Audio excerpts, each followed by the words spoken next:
love, fear, failure, success, and finally, survival. I've been through them all and came out stronger and healthier. Yeah, I went to a dark place, but talking about it pulled me out. My name is Sandy Crosse, and this is Crosse Conversations. Hello, Shaunte. What's up? Hello, Sandra Crosse. Wow, that was kind of nice. Welcome to another week of Crosse Conversations. It's been quite interesting the last couple of episodes. Yeah. I've been thinking about these invitations and stuff going in the shoot. And like I said, I'm like, to me, that means the wedding is over. Well, not quite, but I did get some. I got half of them in there. Half of them. Before he found me. And I was sitting on the floor. It was so nasty, so gross with my germophobic self. I've said that before. It's really bad. Yeah, so the elevator door opens up and homeboy comes walking out and he sees me sitting on the floor. He's like, "What are you doing?" I'm like, "What do you think?" Throwing invitations. I'm throwing these invitations in the trash because I ain't marrying your black ass. And that was because of the hair found in the brush. And it's a combination of a few things. I mean, the hair was like the straw that broke the camel's back. There'd been suspicions of that. There's been, by the way, I do drugs, right? Oh, yeah, by the way, this and I can't work a permanent job. I'm always moving around. And so I just finally got to the point where it's just like, well, you're stupid. Okay. You're so dumb. What are you doing? And if triple that with, I know my sister didn't like him much. My mother was telling me that he had a drug issue before I even knew he had a drug issue. And but she still liked him. And my dad was just really very, very reserved because he's just very conservative in nature anyway. Mm-hmm. So I had those things in the back of my mind, but all my friends liked him. He was very sociable. The people he introduced me to were very, very nice, kind, loving people who, I'm like, okay, well, he's surrounded by nice people at least, Mm-hmm. So he sat down on the ground with me and started talking to me very gently. Oh, yeah. I was wondering. I was like, so what brought you out of that? Like if you're very gently. Okay. Yeah. And I think he understood that if you'd come at me any other way except with humility and just kindness and just being very apologetic, that you weren't going to get far. And even though I had my insecurities, yes, I did, because did I say he was hot? Yeah, I figured that was one of the reasons that you were tolerating as much as you did. Mofo. I know, you said that. He was fine. Fine. Okay. And, he was smart in a beautiful Italian / Ethiopian accent. So it was Afro-Euro or Euro-Afro, whatever that is. And so it was just a very, very continental, very international. So even though I grew up in a very cultured area, LA, we have all sort of cultures there. Yeah. He was just different. Okay. He was different. So he was able to talk you off the ledge, literally. Girl, he was able to talk me off the ledge and into his bed. Yes. That same night? Same night. My and it all starts with San. That was his name for me, San. And whenever anybody else called me San and I responded, he would get pissed. Because that was his thing. That was his name for me. San, I'm sorry. I don't know, why you think I would do this to you. It's not something I would do. I would never cheat on you. You've met her before. We're friends. I'm like, yeah, but why is her hair all over my house? Right. She was visiting. Why does she have to visit you so often? Right. So at the time, too, I never thought about, they were doing drugs together or anything like that. And it could possibly have been, but he's like my friend. I don't have many friends. She's a friend. Just like you have guy friends, I have girlfriends. And I'm like, okay, that's fine if that's the case, And it wasn't just simple like that. I'm paraphrasing now because I'm not throwing things in the trash and shit. Right. But this man was able to say to me, somebody that's pretty smart and pretty savvy, but young. I love you. You're the only woman I want. You're the best thing that could ever happen to me. I would never do anything to risk losing you. Y'all have heard that before, right? I mean, you know, yeah. We all have heard that. Yeah. Yeah, but if you hear that mess when you're 28 or 30, it's a little different when you're hearing it when you're, 22, 23. It's different. So my whole world was like, you mean it? You really sorry? Yes, I'm sorry. It'll never happen again. And honey, your dad put all that love and attention into making these invitations for us. It's extra special. Mm-hmm. Don't disrespect him by throwing it in a trash can. Yeah, motherfucker went there. Talking about my daddy and how much work he put into the invitation. And he did. They were beautiful. And like that, he was back in there. And like that, he's just like, I'll do whatever I have to. She won't come over anymore if that makes you more comfortable, or only come over when you're here. I'm like, I think that's a little better. I'm not saying you can't have friends, but I think it's a little inappropriate. How would you like to come home and see a man in here with me lying on the rug? How would that look to you? Double standards. I understand. Exactly. Hypocrisy at its utmost. Yeah, these dudes, man. Woo! So he apologized, and we picked up the invitations that were not in the trash, but at least on the floor. Try to salvage it. At least it cut down on the number of the ones I could send out. And, we went upstairs to talk some more, and we went to bed. And it's the next day, I didn't talk to anyone about it. I didn't say anything to anyone. I just kept going like it was like nothing happened.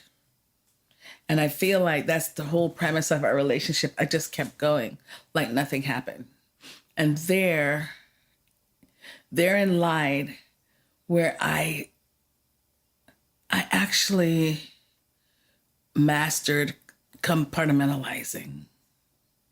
Because before I wore my what does that feel saying? That your feelings on your sleeves. Your heart on your sleeves. Your heart on your sleeves or whatever. I was just like, no. I was angry. Mm-hmm. Just from all other stuff in life. But I was angry. And then if I wasn't angry, I was I always like to be alone. Mm-hmm.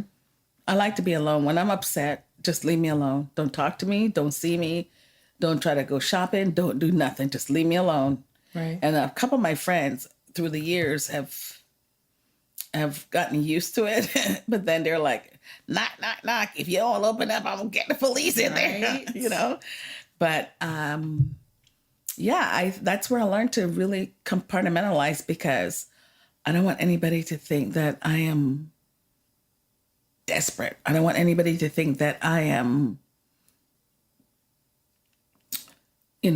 less than. I don't want anybody to think that I am dumb. So what made you think that that would be something people thought? Because of the way I hyped this man up. Because of how I totally and completely embraced him in my whole entire life. I mean, this is the man that moved in with me and lived with me for like 4 or 5 months without my parents and nobody knowing that he was there except for my friends that came over to get drunk during college, or to play cards or whatever. Mm-hmm. So, yeah, it was pretty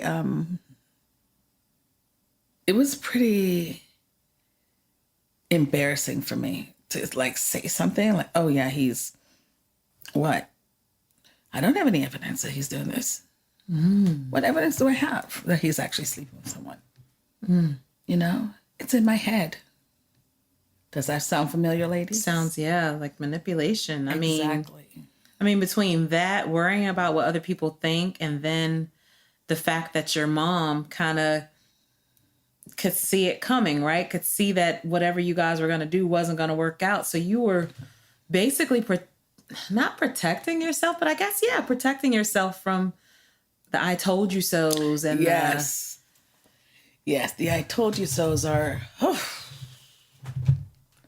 I don't like those. I don't like when people say to me, I told you so, because that means you gave advice, or solicited or unsolicited advice. either by request. Well, yeah, same thing. But I didn't listen. And because I didn't listen, circumstances turned out differently than they ought to. So I don't like I told you so. I said that to my boyfriend the other day. I'm like, I told you.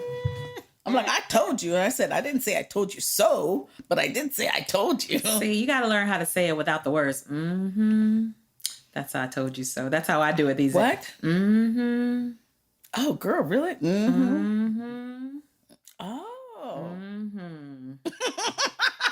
And then that satisfies me because I'm saying I told you so, but the words don't come out. And, you know, my mister, he'll be like, I know what you're saying. I'm like, I just said, mm-hmm.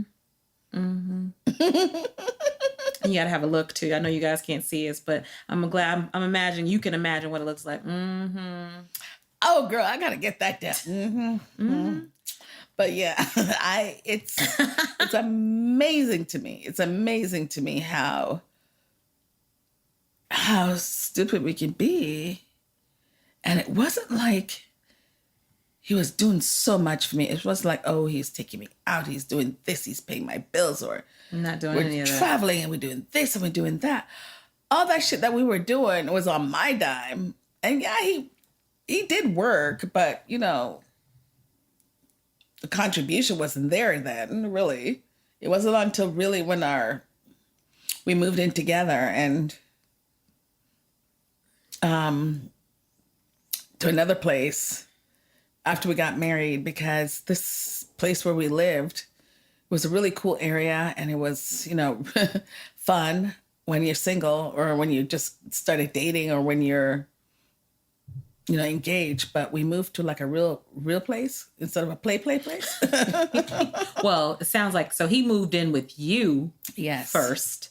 Then we moved into a place together. Which was still your my place. And then we moved into the place after we got married. And that's when he became more responsible with work, because it was shortly after we moved into that place that I found out I was pregnant. And this was supposed to be like our real place where we decorated, we buy furniture and all this stuff. Your real place. You know, instead of hand-me-down furniture or whatever. And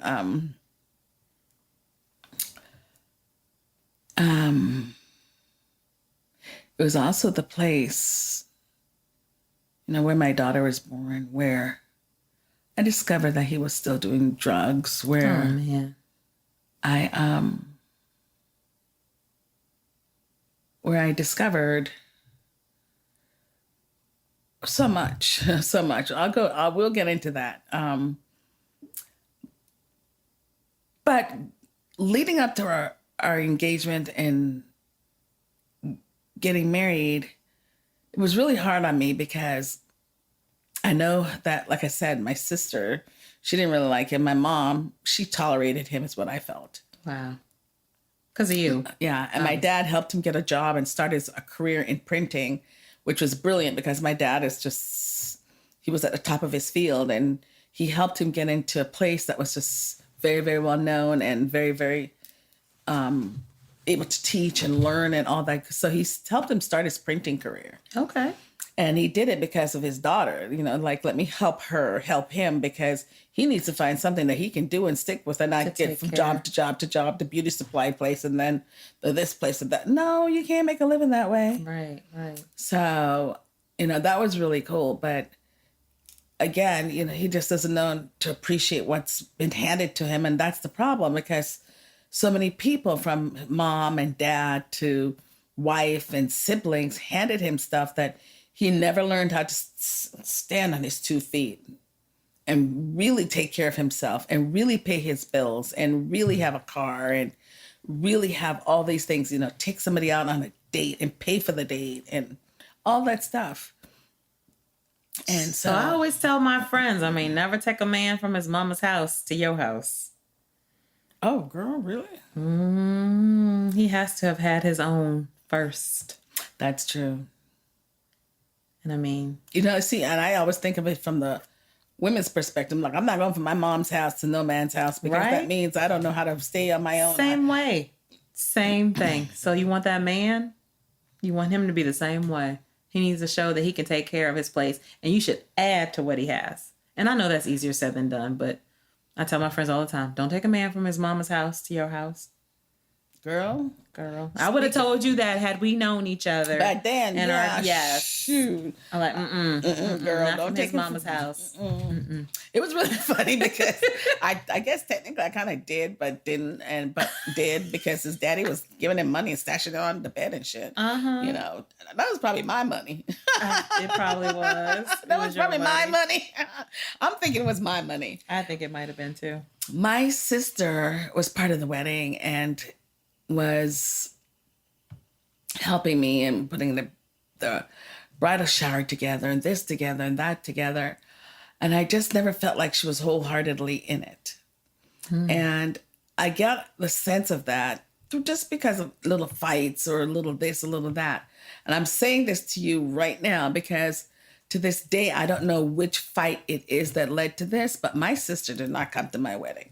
Oh, so she was helping you. She was helping me. We had the bridesmaids dresses stuff that we're working on. And did you find out the day of that she wasn't coming? She told me well ahead of time. Okay. That's kind of okay.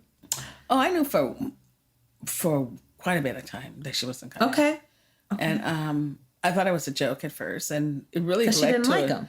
Yeah, and it really led to a rift between us for years. Yeah. That never quite healed, and I never quite forgave her. I forgive you now. She forgives you.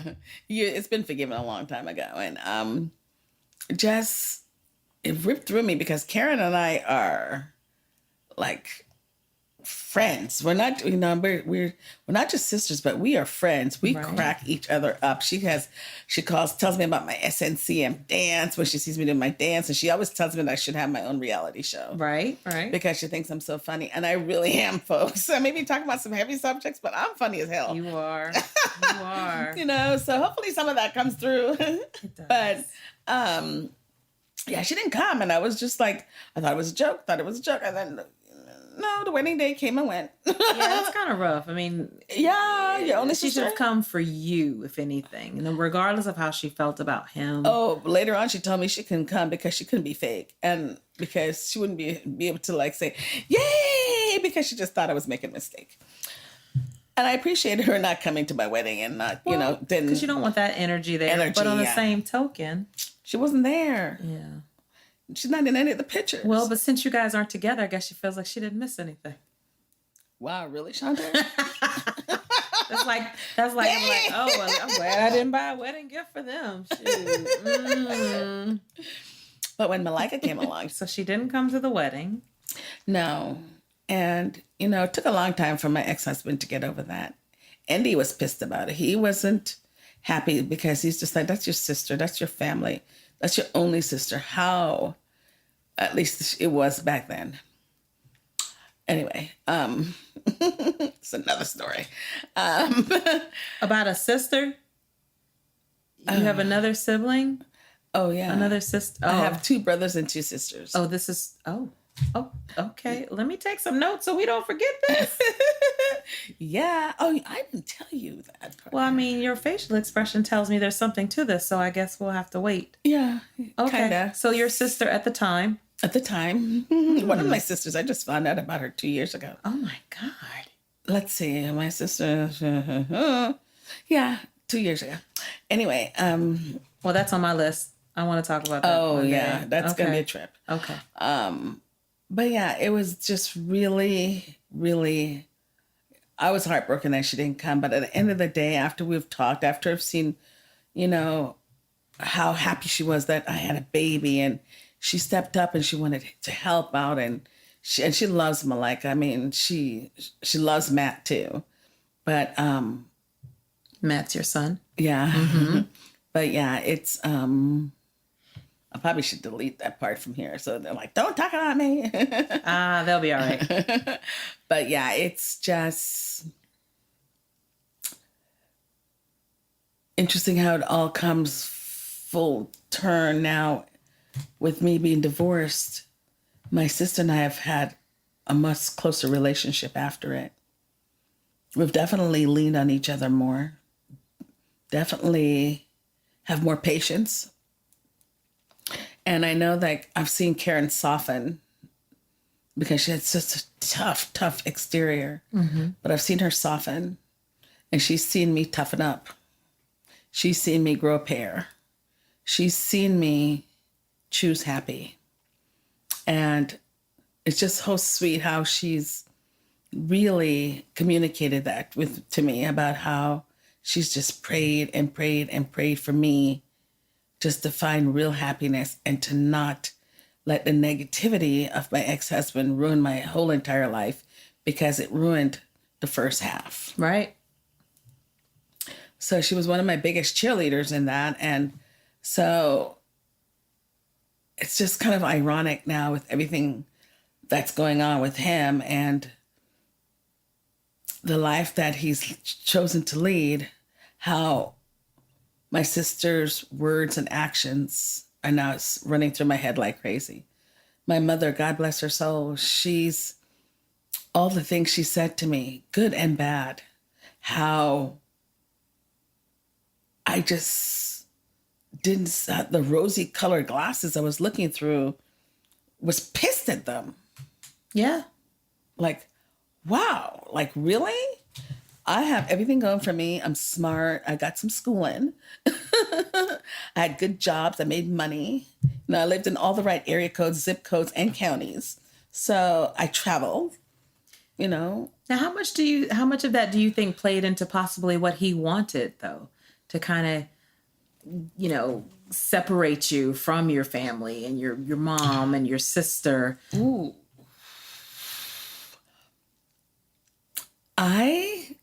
My sister actually hit on that once. She's like, well, he just wants you with his family and his thing and his this.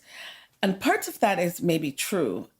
But if anything, I initiated it because I wanted to move to the other side, leave California and move to this side of the country because of the weather, because of he had family here. And my thought was, okay, if we left California and go to the East Coast, my daughter was like 4 years old, so she was still a baby.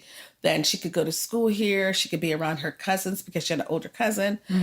She could be around like a really tight family unit because my family unit was not really tight at the time. It was really kind of like in shambles. And I just wanted my kid to just grow up in an environment where beauty wasn't the driving thing, or what movie your next movie was, or your next, when's your next single dropping, I wanted her to be around real life, around, like I said, his family.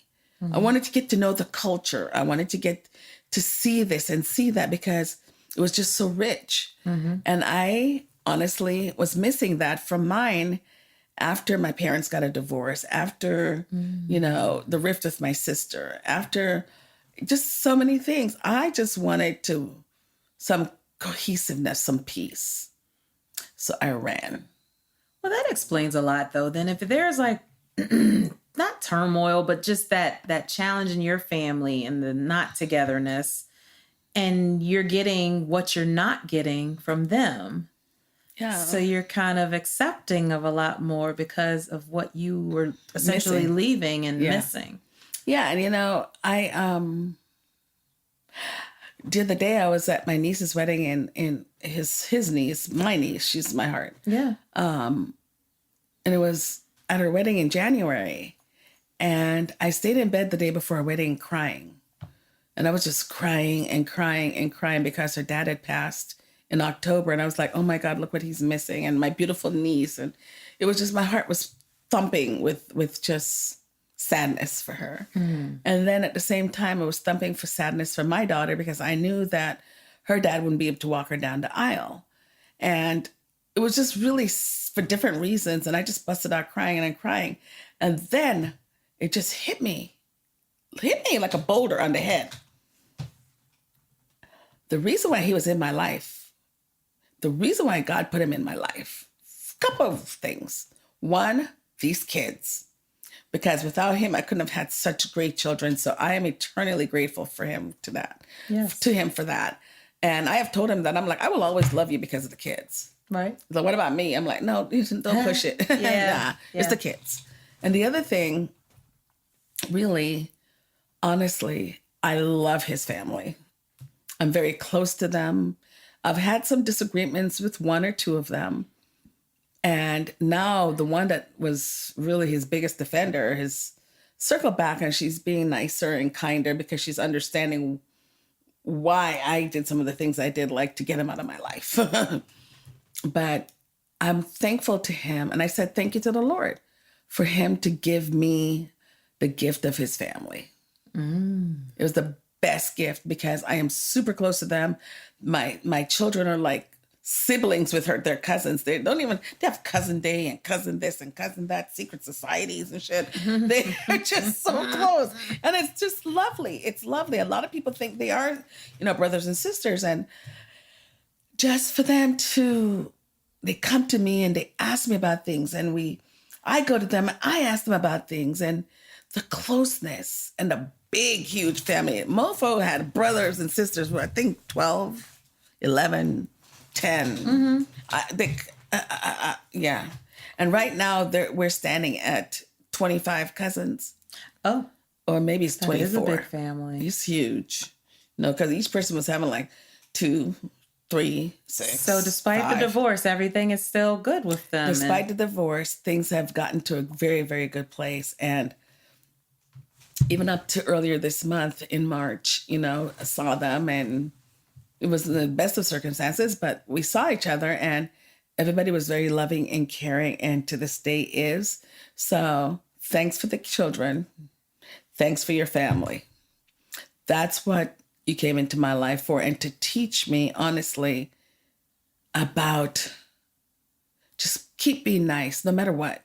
Be nice, because you don't know how it's going to come back to you, right?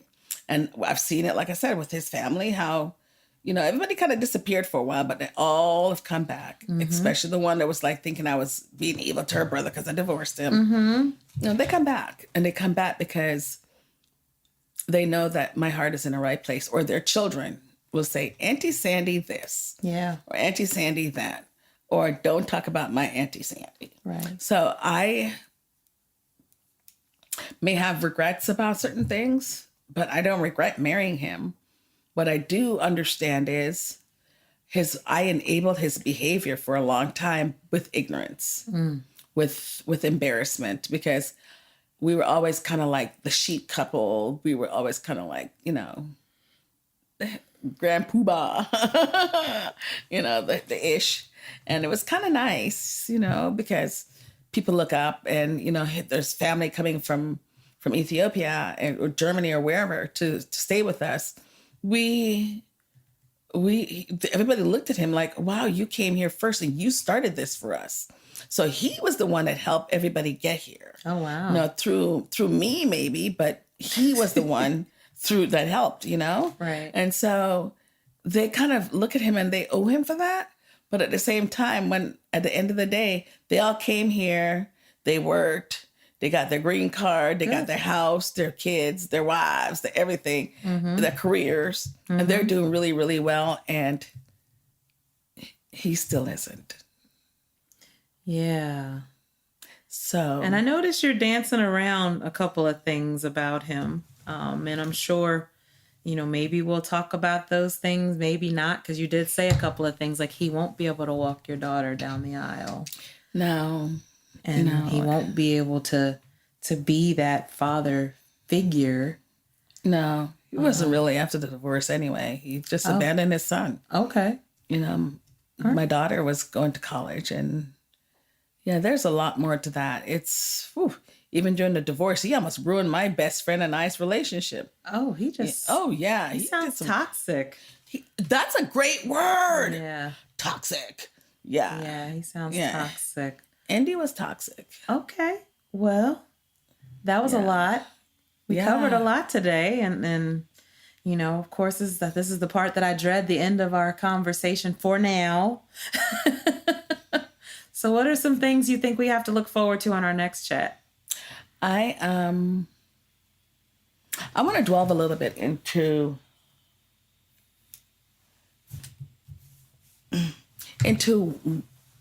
me specifically, but women. Okay. Women that feel the need to take care of men. Ooh. Okay. That wasn't originally one of the scripts. I know. I'm just like, it's a new one. I threw that out there on you, like, girl. I threw that out there on I you. pride myself on being organized, and that wasn't in my list. But No. okay, I'm ready for it. Because I have a pattern of it. Okay. But I didn't know why. I didn't understand why. But I'm starting to figure out a lot of shit in the last few weeks. As you said, Yeah. there's a lot of stuff that's been going on. Yeah. But yeah, I don't know why. But we're about to find out together, though. Okay. We're going to discover why. We're going to discover why. Why do we do that? Why do we buy him stuff? And I want to know. As a matter of fact, I may have to open up the mic to people that's just like, can you tell me like how to stop doing that, or how, or why, or how, if you used to do it, like how did you stop doing it? It's gonna be a real good. I don't know. It could be a couple of things. So, all right. Well, I look forward to talking about that and everything else that we said we would talk about. And Yes. So we have quite a lot to go. All right. Well, until the next time. Thank you, guys. Thank you, guys.